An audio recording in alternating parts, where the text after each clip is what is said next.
আমেরিকার প্রেসিডেন্ট নির্বাচিত হওয়া ডোনাল্ড ট্রাম্প তার বিভিন্ন ক্ষেত্রে বিভিন্ন মানুষজনকে নিয়োগ করছেন। আমরা জানি তার ক্ষমতা নিতে এখনও বেশ খানিকটা সময় বাকি আছে, 2 মাসের মতো সময়, কিন্তু তার আগেই তিনি তার নিয়োগ নিশ্চিত করছেন। এর মধ্যে অনেকগুলো নিয়োগ নিয়ে যেমন আলোচনা আছে, সমালোচনা আছে, কিন্তু একটা নিয়োগ তীব্র বিতর্ক তৈরি করেছে। আমরা এর মধ্যে খেয়াল করেছি, ইনি হচ্ছেন তুলসী গাবার্ড। তাকে যে পদে পদায়ন করা হয়েছে সেটা নিয়ে এমনকি তার পার্টির মধ্যেও সমালোচনা তৈরি হয়েছে, অন্যান্য ক্ষেত্রে তো হয়েছেই। তার চাইতে জরুরি কথা, এই তুলসীর পদায়ন করার ফলে বাংলাদেশে আমেরিকার ট্রাম্প আসার ফলে যে প্রভাব তৈরি হওয়ার সম্ভাবনা আছে সেটার উপরেও কোনো পরিস্থিতি নতুন করে তৈরি হবে কিনা। বিশেষ করে আমরা যে ব্যাপারে অলমোস্ট সবাই একমত যে আমেরিকা সরাসরি বাংলাদেশে খুব প্রবলেম কিছু না করলেও ভারতের, বিশেষ করে নরেন্দ্র মোদী সরকারের বাংলাদেশের ওপরে যে ধরনের চাপ এবং অসহযোগিতা করছিল সেই প্রবণতা বাড়তে পারে। তাহলে প্রশ্ন হচ্ছে, তুলসী যদি হয় সেটা আরও বেড়ে যাবে কিনা বা এটার পটেনশিয়াল কোনো ইম্প্যাক্ট আছে কিনা। আমার মনে হয় একটু নিউট্রালি ব্যাপারটা দেখা দরকার। খুব তুলনামূলকভাবে ইয়াং এই মানুষটাকে ন্যাশনাল সিকিউরিটি এজেন্সির ডিরেক্টর হিসাবে নেওয়া হয়েছে।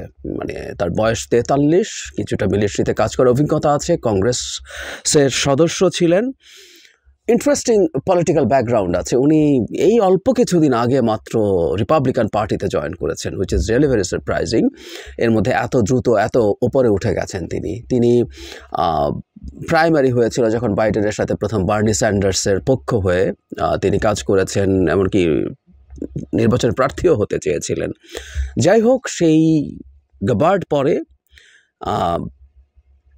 রিপাবলিকান পার্টিতে জয়েন করেন এবং খুব দ্রুত তিনি উঠে আসেন। এরপর তিনি যেটার চিফ হলেন, মানে গোয়েন্দা প্রধান, মানে গোয়েন্দা প্রধানের অধীনে 17টা, if I am not wrong, আমি গুনেই দেখলাম, এর মধ্যে সিআইএকে আমরা খুব ভালো মতো চিনি, সিআইএ সহ মিলিটারি, নেভি, এয়ারফোর্স, কোস্টগার্ড, প্রত্যেকের যত রকম ইন্টেলিজেন্স সার্ভিস আছে সব ইন্টেলিজেন্স সার্ভিসকে তারা এক আমব্রেলার নিচে নিয়ে এসে তার একটা প্রধান পদ তৈরি করেছেন। এটা রিলেটিভলি নতুন একটা পদ। বলা হয় যে 9/11-এর পর এই পদটার প্রয়োজনীয়তা ফিল করা হয় এবং 2004 সালে এই পদটা সৃষ্টি করা হয়েছিল। আমরা বুঝতে পারছি যে উনি কত পাওয়ারফুল। তার নিয়োগের পরপরই একটা আলোচনা ছড়িয়ে পড়েছিল যে ভারতের বংশোদ্ভূত কিনা, তিনি ভারতীয় কিনা, ইন্ডিয়ান আমেরিকান কিনা। কারণ আমরা জানি যে ভারতের ডায়াসপোরা এখন সারা পৃথিবীতে খুব গুরুত্বপূর্ণ জায়গাগুলোতে চলে গেছে। আমরা এর মধ্যে জেনে গেছি সেকেন্ড লেডি, মানে ভাইস প্রেসিডেন্টের ওয়াইফও একজন ভারতীয় বংশোদ্ভূত, কিন্তু তুলসী ভারতীয় নন। আসলে তার মা হিন্দু ধর্মের ইমপ্রেসড হয়ে হিন্দু ধর্ম গ্রহণ করেছিলেন, এমনকি পরে একটা সময় তার বাবাও হিন্দু ধর্ম গ্রহণ করেন এবং তার মা সেই হিন্দু ধর্ম ইন্সপায়ার্ড হয়ে তার সন্তানদের নাম হিন্দু ধর্মের মতো করে রেখেছেন। তিনি এর পরবর্তীতে যেটা করেছেন যে তার হিন্দু ধর্মের সাথে থাকাও সমস্যা না, হিন্দু ধর্মের সাথে থাকাও বিষয় না, তিনি ভারত এবং মোদী সরকারের সাথে তার যে রকম সম্পর্ক আছে সেটা খুব গুরুত্বপূর্ণ আলোচনার দাবি রাখে। তবে তিনি হিন্দু হিসাবে তিনি নিজকে পরিচিত করতে খুবই পছন্দ করেন। আমরা খুবই আলোচিত একটা সংগঠন ইসকনের বিভিন্ন অনুষ্ঠানে গেছেন, বক্তৃতা করছেন, এগুলো ইউটিউবে আপনারা যে কেউ খুঁজে নিলে পাবেন, ভিডিও করেছেন, সেগুলোতে ভিডিও পাওয়া যায়, বক্তৃতা করেছেন, এগুলো আছে। বিজেপির সাথে তার অকল্পনীয় রকম নৈকট্য আছে। বিবিসি বাংলার একটা রিপোর্ট এভাবে লিখছে, 2015 সালে তুলসী বিয়ে করেন ভারতে আলোচনা বৈদিক নিয়ম অনুযায়ী। একজন সিনেমাটোগ্রাফারকে বিয়ে করেছিলেন, কিন্তু সেখানে বৈদিক নিয়ম অনুযায়ী। সেই বিয়েতে ইন্টারেস্টিংলি উপস্থিত ছিলেন মার্কিন যুক্তরাষ্ট্রে ভারতের তৎকালীন ভারপ্রাপ্ত রাষ্ট্রদূত ও তরণজিৎ সান্ধু ও রাম মাধবের কথা আমরা জানি। তখন উনি রাম মাধব বিজেপির মুখপাত্র ছিলেন, পরে উনি সম্ভবত জেনারেল সেক্রেটারিও হয়েছিলেন। আরএসএসের মুখপাত্র ছিলেন রাম মাধব। সো তারা সেখানে গেছেন এবং বিয়ের অনুষ্ঠানে রাম মাধব প্রধানমন্ত্রী নরেন্দ্র মোদীর একটি ব্যক্তিগত বার্তা পড়ে শুনিয়েছিলেন এবং একটা গণেশের মূর্তি উপহার দিয়েছিলেন। এরপর কয়েক মাস আগে প্রথমবারের মতো ভারতে এসেছিলেন। মোদির তিনি ব্যাপক প্রশংসা করেন। তিনি বলেছিলেন মোদি একজন খুবই শক্তিশালী নেতা এবং তিনি ভারতকে কোন পথে নিয়ে যেতে চান সে বিষয়ে তার দৃষ্টিভঙ্গি স্বচ্ছ। তিনি এমন একজন নেতা যার ভারতের জন্য প্ল্যান অফ অ্যাকশন রয়েছে। শুধু তাই নয়, তিনি একটা স্কুল ঝাড়ু দিয়ে নরেন্দ্র মোদীর স্বচ্ছতা অভিযানের প্রতি সমর্থনও দেখিয়েছিলেন। এছাড়া মোদিকে তিনি কন্টিনিউয়াসলি তাকে সাপোর্ট করে যেতে দেখা গেছে। এছাড়া এখানে আরও প্রচুর তথ্য আছে।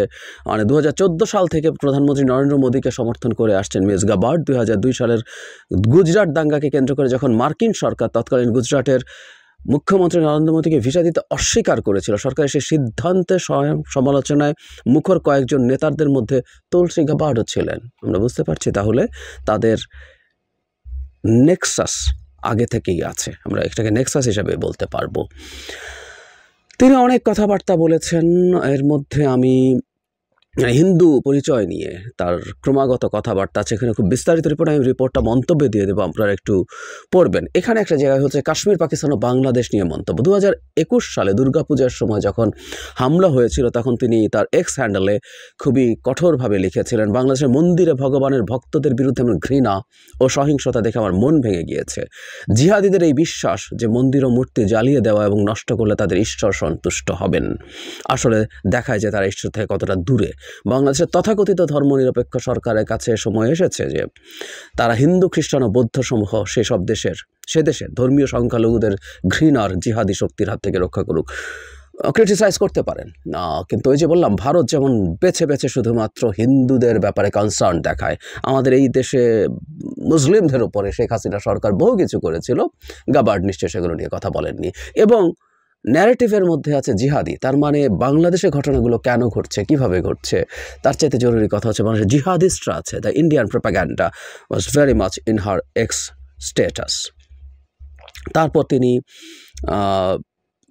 জম্মু কাশ্মীর নিয়ে ইভেন মানে পাকিস্তান ইস্যুতে যখন আর্টিকেল 370 বাতিল করেছিল, কাশ্মীরের বিশেষ স্টেটাস বাদ করেছে, তখন তিনি সেটাও একরকম অ্যাম্বিগুয়াস রেখে তিনি সব কিছু সরিয়ে রেখেছিলেন আলোচনা থেকে। মানে এক অর্থে তিনি ভারতের সরকারকে তিনি নিশ্চিতভাবেই সাপোর্ট করেছিলেন। সো মোটামুটি এরকম আরও অনেক তথ্য আছে। তিনি বাশার আল আসাদের সাথে দেখা করেছেন, তিনি এরদোগানকে স্ট্রংলি মৌলবাদী ধরনের মন্তব্য করে উগ্র ইসলামিক এসব বলে সমালোচনা, এরকম নানান রকম আলোচনা তার বিরুদ্ধে আছে। খুব ইন্টারেস্টিংলি ডেমোক্র্যাট একজন সদস্য, ডেমোক্র্যাট দলের একজন মানুষ যিনি সেই দলের হয়ে কংগ্রেসে গেছেন, দীর্ঘদিন সেই দলের সাথে কাজ করেছেন, খুবই সারপ্রাইজিংলি তার আচরণ বা ওই দলে থাকা অবস্থায় তার আচরণ শুধু রিপাবলিকানও না, ট্রাম্পের যে চরিত্র, যেটা ট্রাম্পিজম বলে, ট্রাম্পিজমের সাথে খুব মেলে তার অ্যাটিটিউড, তার ধরন। যাই হোক, আমাদের জন্য কনসার্নের জায়গা কোনটা?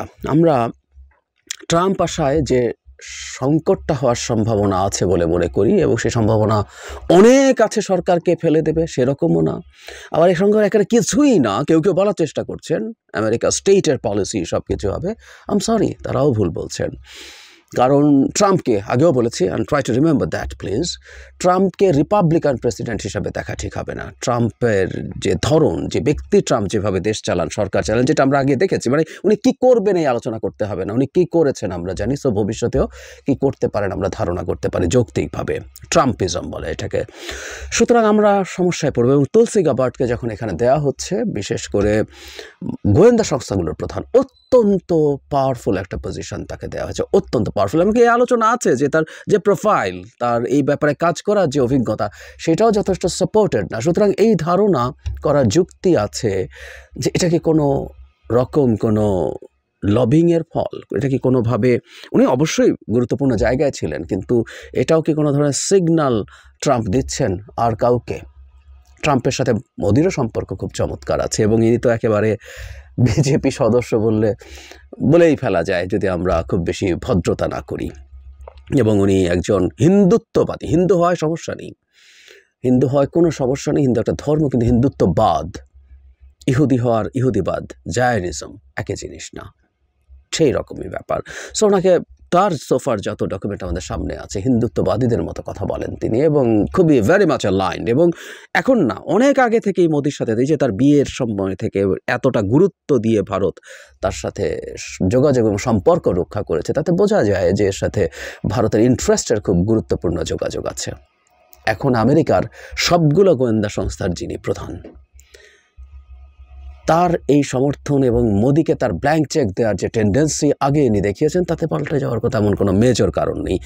ফলে বলা যেতেই পারে মোদি যদি বাংলাদেশের সরকারকে ঝামেলায় ফেলতে চান, ডিস্টেবিলাইজ করার চেষ্টা করতে চান, সেই ক্ষেত্রে তিনি সাহায্য করবেন, আমরা এভাবে যদি নাও বলি, অ্যাটলিস্ট তিনি অন্তত বাধা হয়ে দাঁড়াবেন না। মানে বাইডেন যাওয়ার পর আমাদের বর্তমান